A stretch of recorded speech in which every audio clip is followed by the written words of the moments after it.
So first of all, as Simon said, I'm Fernando. Thank you to the organizers of Commit for having me. Thank you to the audience for being here so close to lunchtime. Let's try to do it as smooth as possible. So I'll be talking about embracing explainable artificial intelligence in industry. So I'm currently going through a new challenge. I'm the lead data scientist at Novo Banco. For those of you that do not know us, we are one of the largest commercial banks in Portugal. On my personal experience side, so I have held multiple positions in industry and in academia. So in companies such as Vodafone, Talkdesk, one of the sponsors, and as a researcher in different faculties in different research labs. I'll be talking a little bit about artificial intelligence and machine learning, but just to give some context. So AI and ML are typically all over the place nowadays. There's, in some cases, some confusion on what artificial intelligence is and on what machine learning is. So just to give an overview, AI is typically concerned with systems that are autonomous in the sense that they receive data or they collect data, they analyze the data, they mine the data for patterns, for trends, and so on. They learn from that data and then they take some action. For example, adapt their behavior internally or respond to some change in the environment. Machine learning is at the core of artificial intelligence. So it's the enabling technology that allows machines to learn. So it's the part of understanding the data and learning from the meaning or from the information in the data. Now, AI, as I said, is, well, one hot topic, and it's currently unleashing a wave of digital disruption. We have companies investing heavily in artificial intelligence, tech giants such as Google, Microsoft, and so on. We have startups developing their own AI techniques, investing in AI as well. And the truth is that AI is currently being adopted across the industry. We have significantly higher rates of adoption of AI techniques nowadays than in the past years. Another type of metrics that can somehow reflect this trend is that the number of patents being granted under the AI category has been increasing year after year. So we have companies such as Microsoft with a large number of patents on AI techniques, other companies such as Alphabet, which is Google's parent company, telcos such as Qualcomm, and so on. So AI, the hype is real, but what's exactly the state of AI nowadays? Just to provide some examples, so last year, Google introduced a talking assistant called Duplex. Duplex is essentially a talking artificial intelligence that was demonstrated at the time for booking appointments. So we had a user telling, hey, Duplex, book me a haircut, and then Duplex called a hair salon, talked to the person that picked up the phone, and then made the appointment. This year, Google announced that Duplex will be rolled out to Waze, to the navigation assistant. Another example, and perhaps a somewhat more famous one, was that 3 years ago, a system called AlphaGo, initially developed by DeepMind, also part of Google, beat in a round of 5 games the world's best Go player at the time. So Go is a board game, and the machine just won by 4-1. So it was a tremendous achievement in terms of what AI could do. A somewhat more day-to-day example. So we have companies such as Amazon and Alibaba that somewhat have an opposite perspective on what warehouses should look like. So in traditional warehouses, you have humans picking up the goods and robots help with the packaging. In Amazon and at Alibaba's warehouses, it's the opposite way around. So robots pick up the goods and then the human just stays at a workstation and packages them. So we have lots of robots that self-organize, that coordinate in order to make packaging faster and more efficient. Another example, in this time in healthcare. So Deep Patient, essentially a deep learning system, mines or understands the electronic health records and then uses that information to predict potential future diseases that someone may or may not have in the future. It goes all the way from common diseases such as flu to more rare diseases such as psychiatric disorders in some cases. So AI all over the place. Which sectors are leading? So sectors that are leading are mainly high technology sectors, telcos, and financial services. Companies such as Google recommend you a new restaurant, or when you go abroad, your mobile phone operator recommends you a new tariff plan, or if you're an Android person, recommends you a new mobile phone or a new iPhone. Financial services using AI techniques to improve fraud detection systems, making them faster and much more accurate. This is typically the sectors that are having a higher adoption rate of artificial intelligence because they need fast and accurate decision making, for example, for detecting frauds, and personalized customer interactions, customer connections, knowing your customer in order to, for example, recommend them some products or services or any other type of, product. Just an overview of how much value these AI systems are adding to the different industry sectors. So for players that have adopted AI with a solid strategy, if we compare them with the industry average, we can see that they typically have higher profit margins. So if we go to high-tech companies, to telcos, to financial services companies, and to healthcare companies, those players that have adopted AI in a solid manner, they typically have profit margins that are 5 to 15% higher than the industry average. So AI is really adding value across a number of sectors in the industry. Artificial intelligence has been disrupting a number of sectors in industry. There are a few more systems that I think are soon to come. One of them, as you probably know, still in testing stages, are autonomous cars or automated transportation. So we're already seeing the beginnings of self-driving cars with companies such as Tesla or NVIDIA betting in this technology. The vehicles still require a driver to be behind the wheel for safety reasons. But my expectation is that within the next 10 years or so, we should have some sort of automated transportation. Another type of system that is really maturing has to do with improved elderly care. So nowadays, it's typically quite challenging for seniors to have a common everyday life. So it's challenging for people to take care of their chores, to take care of their day-to-day tasks, and intelligent home robots could help out in this situation. Could be companions, could help out with the chores, and could even have a common presence, allowing seniors to remain independently for as long as possible.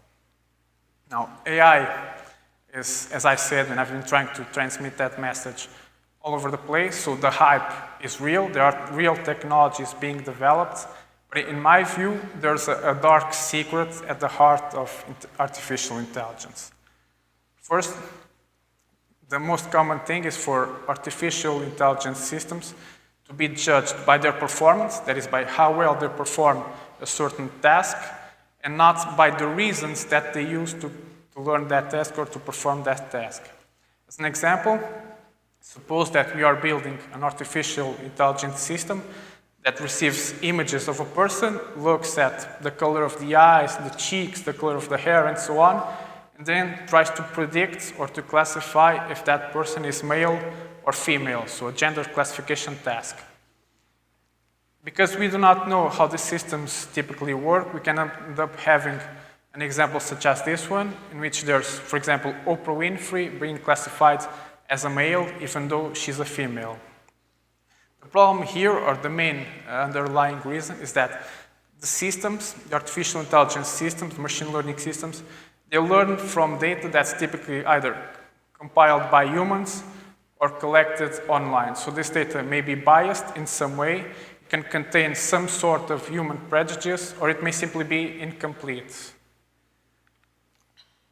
An example, a very serious one in the US.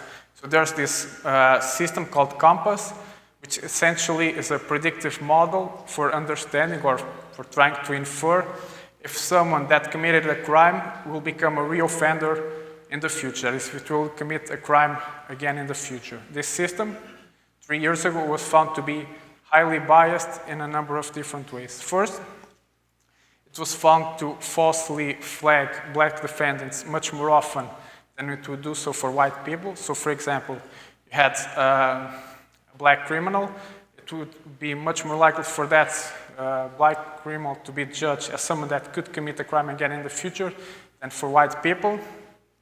And the false negative scenario. So if you have 2 criminals, it was much more likely for white people to be assigned a low risk of committing a crime again in the future than for white people. And these biases are present and have been found in a number of different artificial intelligence systems related with candidate screening, loan approval, and even in chatbots. Another example of a system that works in a somewhat mysterious way are self-driving cars. As I mentioned before, technology is still being developed. It's still in the testing or trial stages. And last year, there was a self-driving Uber that killed a pedestrian in Arizona. So the main idea, and the story goes more or less like this. The car was driving in autonomous mode, so there was still the driver behind the wheel, but he was distracted with his mobile phone. The car was on a highway at night using LiDAR sensors, which are typically good at night. And then this lady was crossing the road on her bike. The car didn't spot the lady, hit the lady, and she died. Because there's really no way of understanding how AI techniques and autonomous cars are being trained or built nowadays, there's really no way of understanding if the problem was in the control system, if it was in the hardware, and if it was in the car's control system, what sort of mistake did the control system make, and how could it have been prevented? So these cases, and a number of different ones that have been happening over the past years, have given rise to a field of artificial intelligence called Explainable AI, or XAI for short. The main principles behind explainable artificial intelligence are 3. First, reasonable artificial intelligence. That is, for each prediction or classification that the system makes, for example, if the system says that someone will have a high risk of becoming a criminal in the future or of committing a crime in the future again, what are the exact reasons that cause the system to reach such a conclusion? That is, understanding for each individual person, what are the reasons that the system uses to reach that conclusion? Secondly, traceability. That is, the ability to grab those reasons and trace them all the way back to the data to understand if the data is somehow biased or incomplete or if it can be improved upon. And then having an understandable AI perspective. That is, instead of going on a case-by-case analysis of all the decisions that the system makes, the ability to understand the system as a whole. That is, what are the main reasons behind the AI rationale. From the business perspective, there are also a number of business benefits on explainable artificial intelligence. First of all, if we understand how a system works, we understand how we can improve it. That is, we understand its weaknesses, where it can be improved upon, so we can have a way or try to figure out a way to increase its performance levels. This way, we retain control and safety, because we know that the system is not going to make any stupid decision. We can trust the system, understand how ethically grounded the system is, for example, if it's biased or not. And there's also some compliance-related advantages in the sense that there's accountability.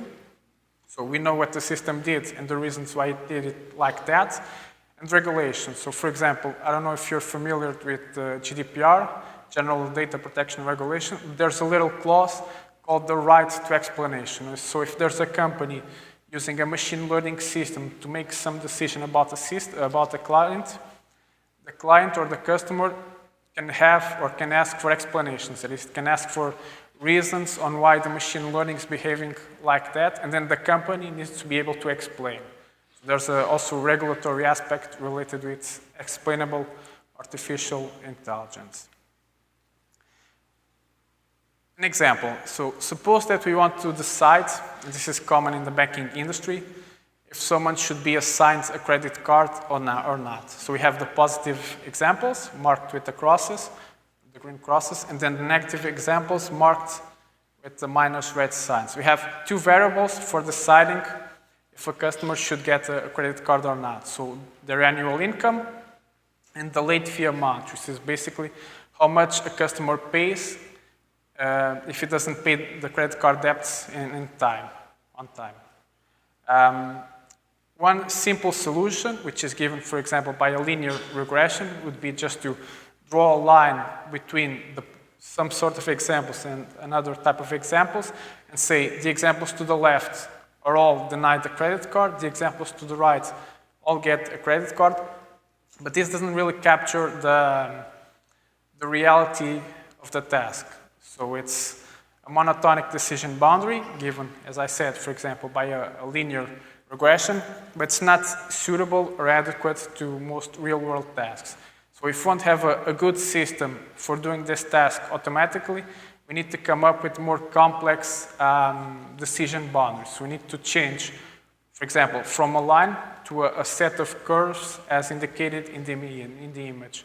So going from a monotonic decision boundary to a non-monotonic decision boundary. But if you look at it mathematically, so we had a line, now we have a set of curves, a different boundary. It's much simpler to explain to someone what a line is than to explain what a set of curves is, and even to represent it mathematically. So we have a non-monotonic decision boundary, which is much more accurate. It allows to discriminate who should get a credit card and who should not get a credit card, but it's also less simple to interpret. And that's typically a trade-off when it comes to explainable artificial intelligence. It's one thing to have a regression. It's another thing to have a neural network or a decision tree and so on, which are more complex models and are also more challenging to explain their inner workings. So as an example, consider a deep neural network. So deep learning is all over the news. We have a deep neural network that's trained to perform animal classification task. So there are some images labeled like this is a dog, this is a cat, this is a pig, and so on. The network receives these images, it learns how a dog looks like, how a cat looks like, and it outputs a probability. Then the network is applied on data that's unlabeled, that is data for which we do not know the outcome. In a traditional scenario, what we have is, okay, here's an image, and the network outputs to a human, hey, I think this is a cat, and I'm 93% sure of it. What we want to achieve with explainable artificial intelligence is to say, this is a cat. Why? Because it has fur, it has whiskers, and the ears are shaped in this particular way. That is to give humans a reason behind the AI rationale. That is the main motivations for the network to reach such a conclusion. So this is the end goal of explainable AI systems. There are two types of approaches to explainability in machine learning. One is called model-specific techniques, which deals with the inner workings of the systems. For example, there's a neural network, so you pick the information in the intermediate layers and have very specific methods to translate that into a reason for the computation. And there are the so-called model-agnostic techniques, which treat each model as a black box, so we do not know what type of model it is, we just know the input data and the outcome, the output data. And based on the input data and the output data, we try to understand the reasons behind the AI reasoning. Here's an example of a model-specific technique. So first, there is a deep neural network trained to classify images into types of birds. In this particular case, this system called Deep Fine-Grained Classifier classifies this image as being a cardinal. And then there's a second neural network that receives some intermediate information. It also receives the output, and it's trained to generate captions. That is, it learns to generate explanations based on some very specific information. In this particular case, the network outputs that this is a cardinal because it has, for example, bright red feathers.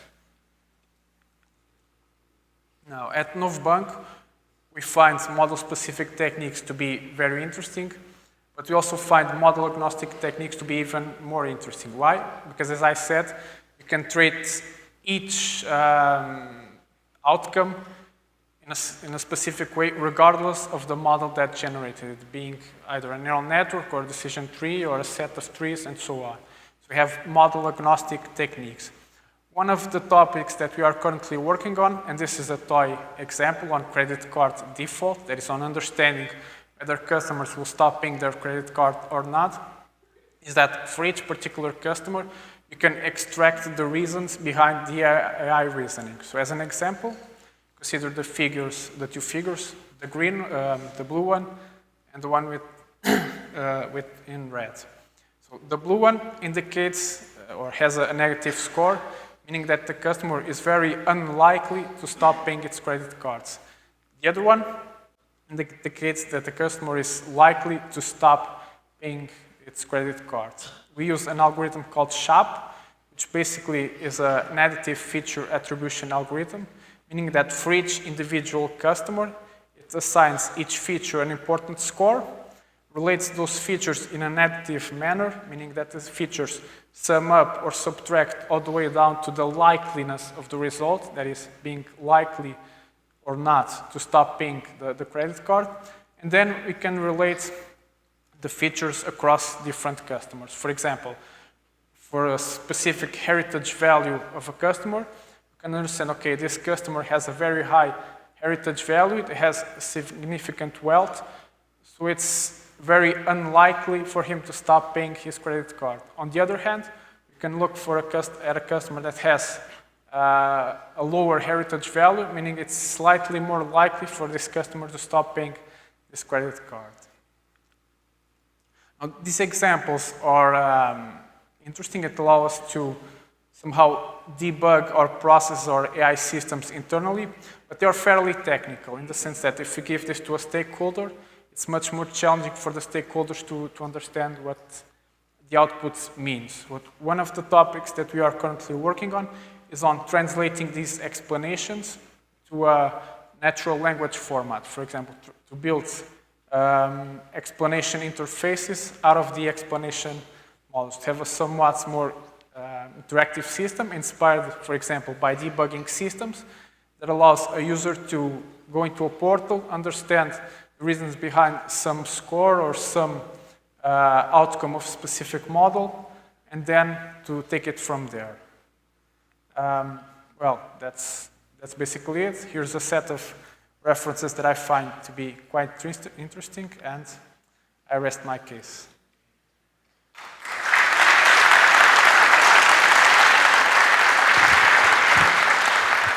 Obrigado, Fernando. Oh, thank you, Fernando. Sorry, I forgot. I like this. Thank you very much. Now some time for questions from the audience. If anyone has any questions. There's one right here in the front. Where is the mic? Roland, you can use that one. Yeah. Thanks, great presentation.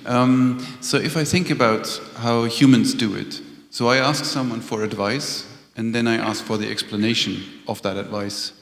And then I decide whether the explanation makes sense, is logical, and whether I like the premises on which it is built. And then I might take the advice or not. It's kind of similar to what you're saying. So the person giving the advice can trick me.